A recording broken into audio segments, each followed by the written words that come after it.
Merhaba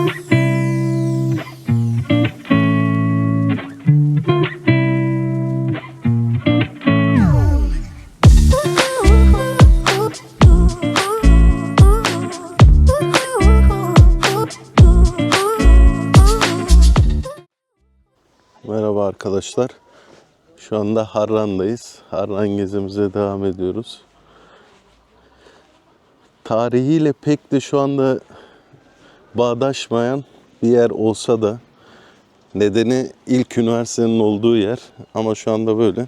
Yani çağdaş anlamda ve tarihiyle pek bağdaşmayan Harran'da Kümbet Evleri, Harran Kültür Evlerini gezmeye geldik. Daha sonra kaleyi ve dünyanın ilk üniversitesi olan Harran Üniversitesi'nin olduğu yeri gezeceğiz. Şimdi Kümbet Evlerinin olduğu yere gidiyoruz.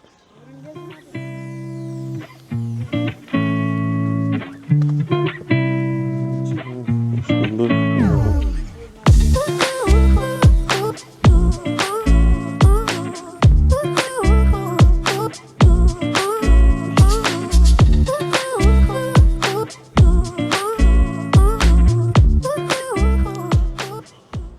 Bu Kümbet Evleri tam normal Harran ilçesinin ortasında yer alıyor. Yaşam alanlarının içinde. Hemen Kümbet Evlerinin diğer taraflarında yeni yapıları burada görüyorsunuz.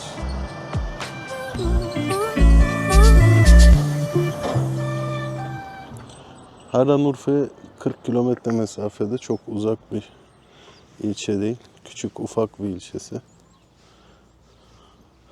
Bu konik yapıların olduğu alan.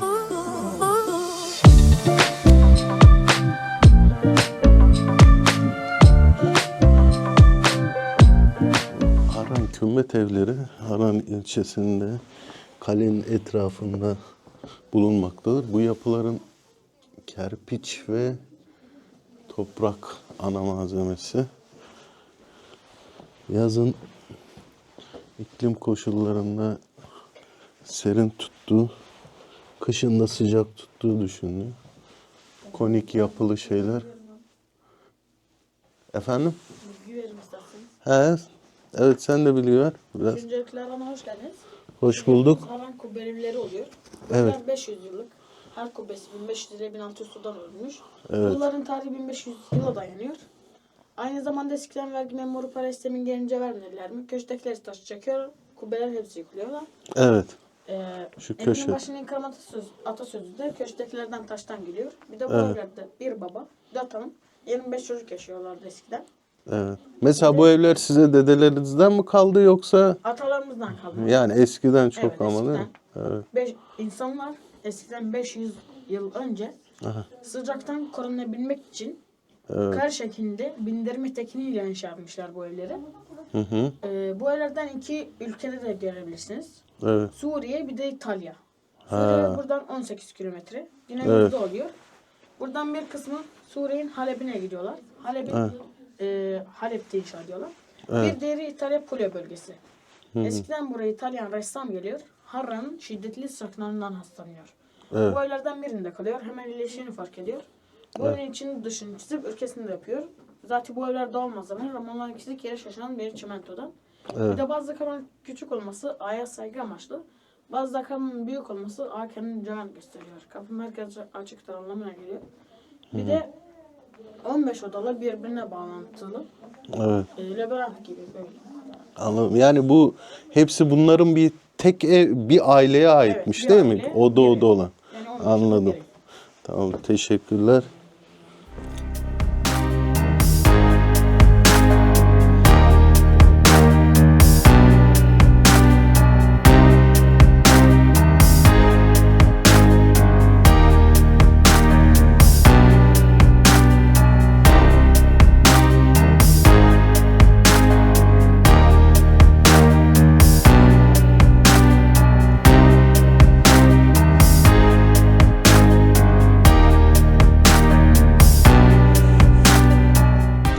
Labirent gibi. Şu anda tabii turistik olarak kullanıyormuş. Burada mı ateş yakıyorlar? Ha, Duman ısı eşit bir şekilde tüm odalara dağıtıyor. Yani kışın soba gerekmiyor. Gün boyu sıcak tutuyor. Ha, burada bu köşede olmasına rağmen bütün odalara sıcaklık yayılıyormuş. Vay be.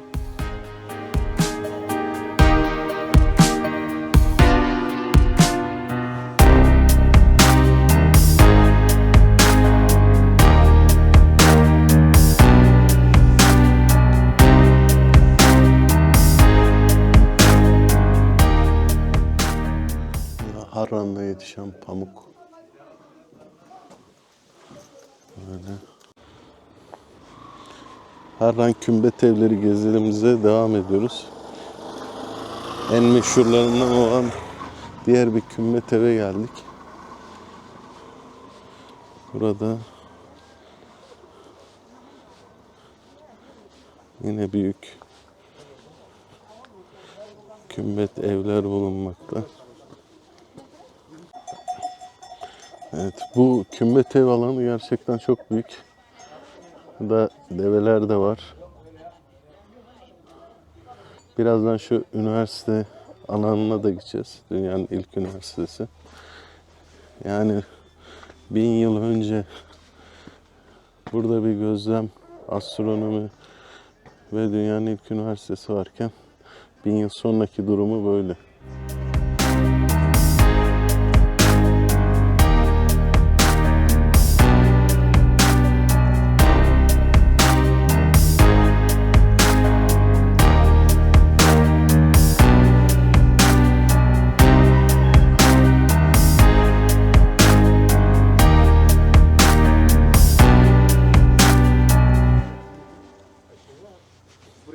Burada o döneme ait yaşam alanları, insanların nasıl yaşadıkları gösteriyor. Şu buraya özgü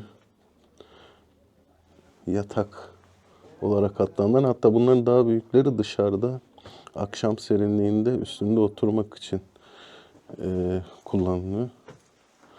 Böyle eski otantik eşyalar da var, sergileniyor. Şimdi tabii turistik olarak kullanılıyor bu alanlar.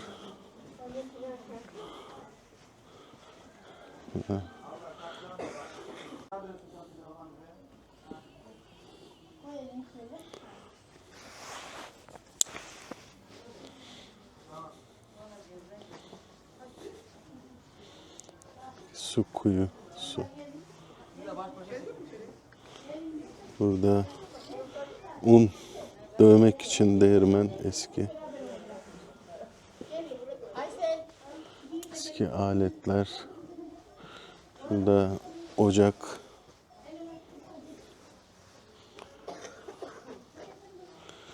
Böyle her evin girişinde şöyle yazıtlar var. Küçük. Herhalde kime ait olduğunu belirten şeyler.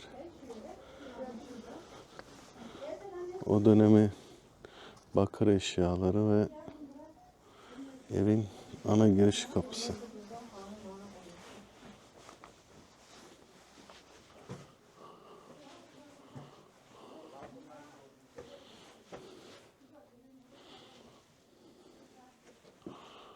Salon.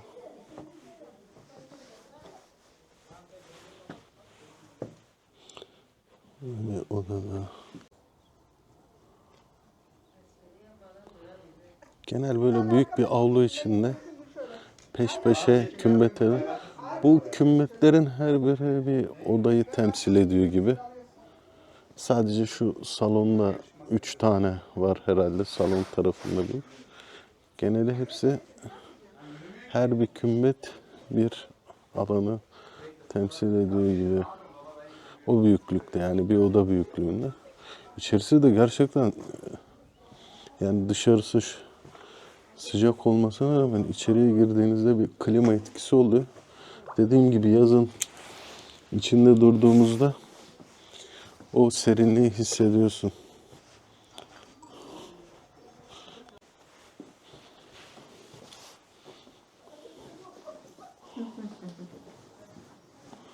Mutfak alanı, kaplar. Burada ocak.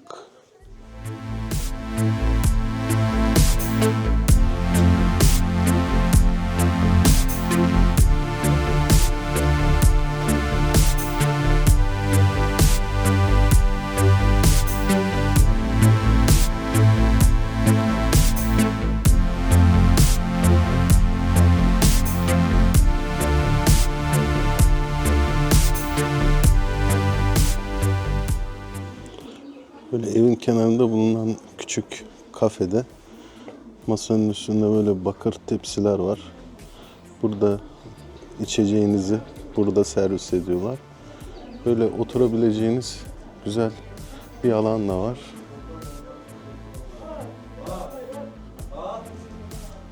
Hediyelik eşya satılan yerler.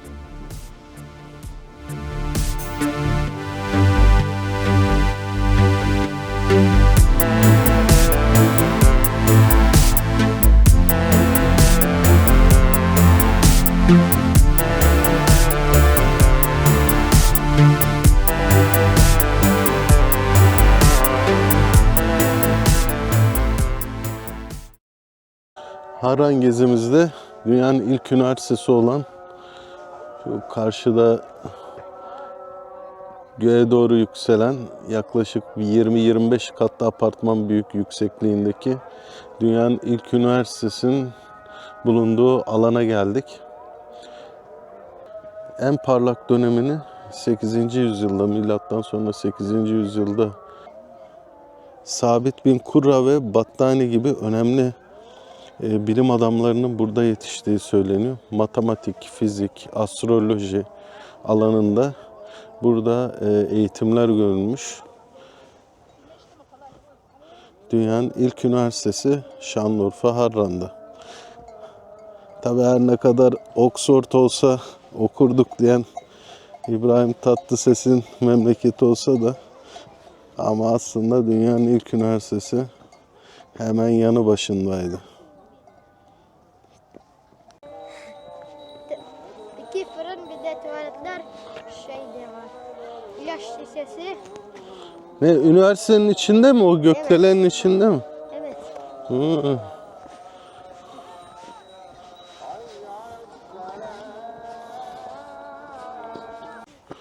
Bu Ulu Cami'nin ön tarafında şimdi kazı çalışmaları hala devam ediyor. Ev ve bina kalıntıları var.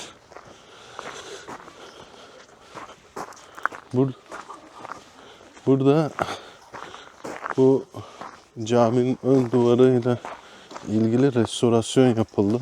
Tabii böyle değildi. Yıkık döküktü. Ben aslında buraya ilk olarak 98-99 yıllarında gelmiştim. Bayağı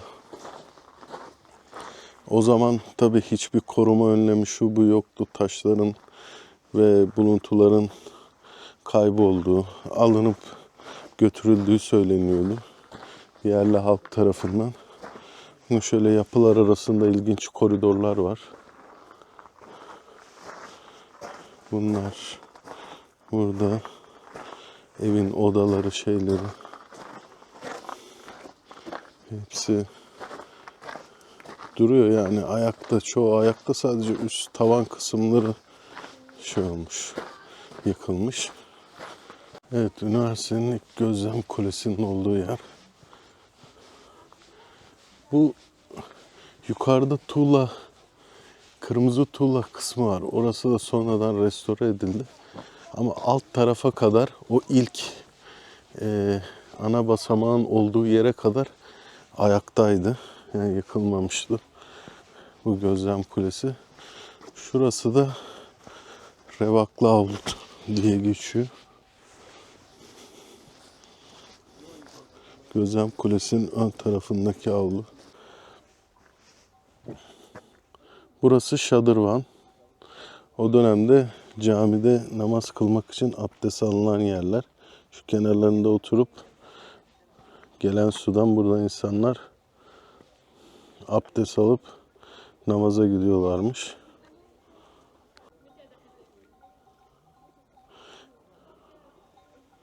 Güzel bir yapısı var. Burada Beytülmal dairesi.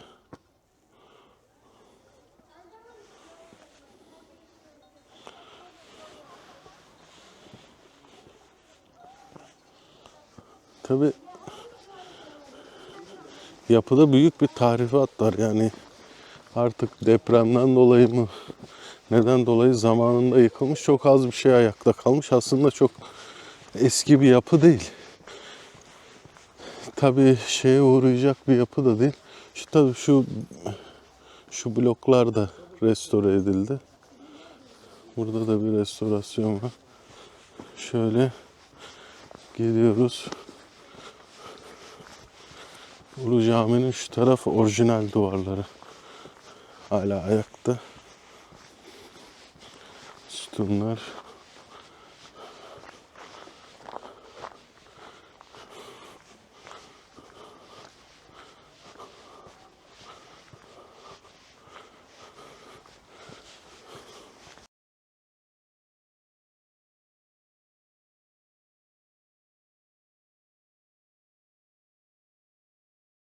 Harrani Hazretleri Türbesi'ndeyiz. Yaklaşık 1100 yıllarda yaşamış olan bir alimmiş bu. Burada camisi ve türbesi var.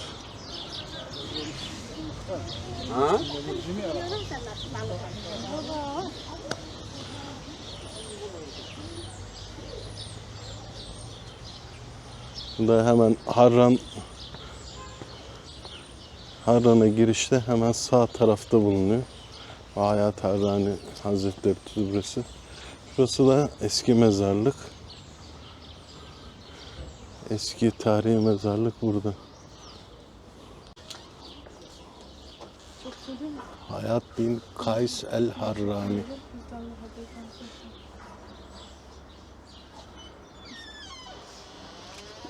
Türbesi.